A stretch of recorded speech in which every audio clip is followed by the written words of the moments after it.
आज हम श्रीमद् भगवत गीता के अध्याय 14 गुणत्रय विभाग योग का श्लोक 12 देखते हैं। पहला चरण लोभः। लोभ भ पूरा है, भ में आपको अ का उच्चारण मिक्स करना है। लोभ भ के बाद है विसर्ग लोभः। लोभः प्र का अर्थ हुआ आधा प और र पूरा। प्र व्री व्री क्या हुआ, इधर देखेंगे आधा व और ई से ऋषि, ये है प्र और ये है व्री। दोनों का उच्चारण कल भी कुछ लोगों ने इसको गलत किया था, हम ध्यान से सुनेंगे।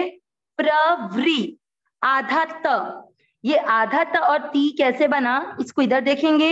ये जो पास की लाइन है ये है आधा त, जो पूरा त है उस पे मात्रा लग जाएगी प्रवृत्ति। प्रवृत्ति रा रंबः। यहां पर एक र और है,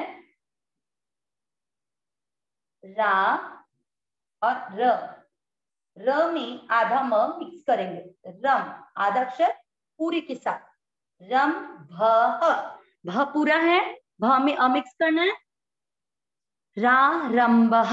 अब देखिए इसको कैसे पढ़ना है, पहले चरण को लोभः प्रवृत्तिरारंभः। ये ती यहाँ पर सिर्फ इसलिए लिखा है कि आप आधे अक्षर को पूरे के साथ बोलने में ये ती इसके साथ ही पढ़ा जाएगा। कैसे लोभः प्रवृत्ति, प्रवृत्ति मात्रा छोटी है इसलिए प्रवृत्तिरारंभः। दूसरा चरण क म पे जो मात्रा है वो है आधा र, आधा र पूरे क के साथ कर्मणा।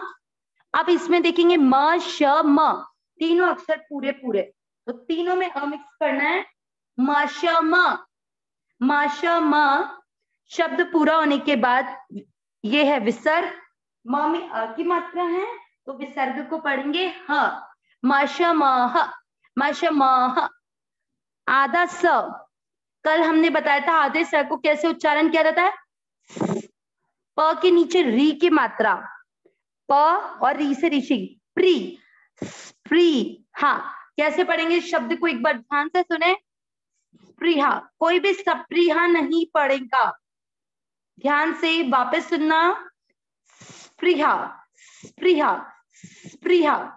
दूसरा चरण वापस कर्मणामशमः स्प्रिहा, पहला और दूसरा चरण वापस लोभः प्रवृत्तिरारंभः कर्मणामशमः स्प्रिहा।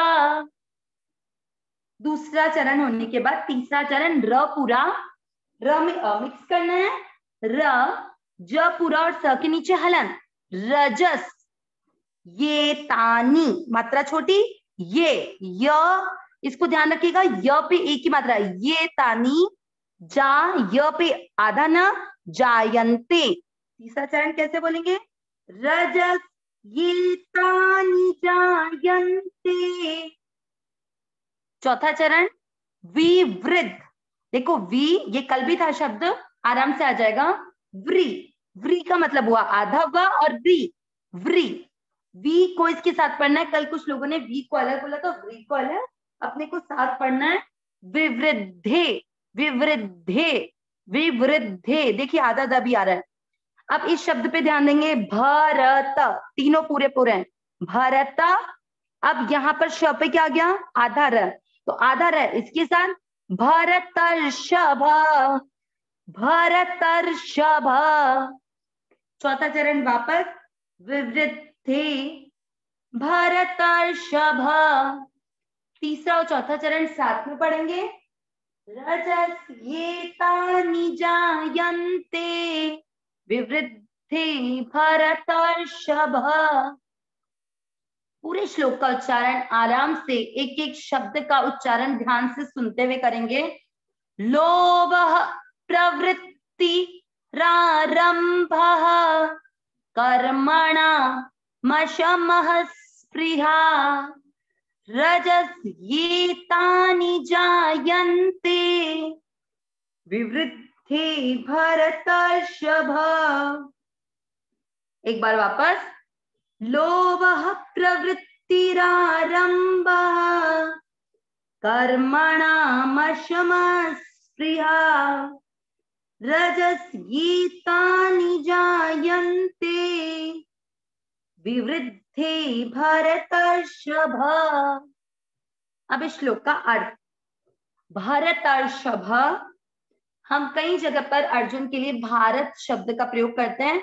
भरतर्षभ यानी भरत वंश में श्रेष्ठ, ठीक है, इसलिए अर्जुन के लिए शब्द का प्रयोग हुआ है।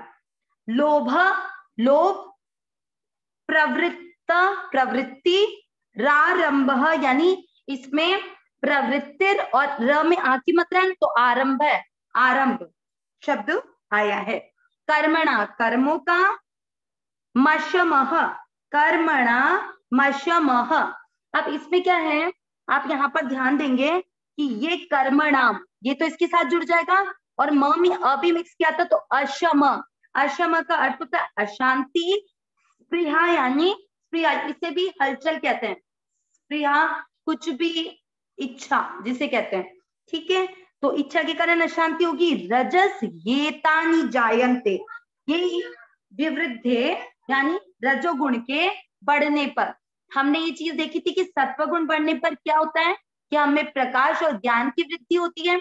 यहाँ बता रहे हैं कि रजोगुण के होने पर, रजोगुण के बढ़ने पर ये सब चीजें होती है।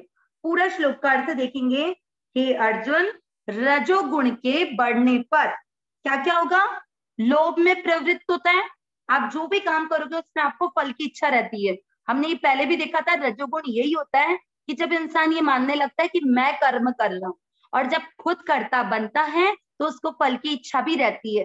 जब उसको उसके मनचाहा फल मिल जाता है तो उसका लोभ और बढ़ जाता है। तो लोभ में प्रवृत्ति, रारंभ, कर्मों के आरंभ से उसको क्या रहती है, स्पृहा, क्या चीज मतलब फल की इच्छा, और जब वो इच्छा पूरी हो जाती है तो लोभ में बढ़ जाता है। अगर वो इच्छा पूरी नहीं होती है तो अशम यानी अशांति पैदा हो जाती है।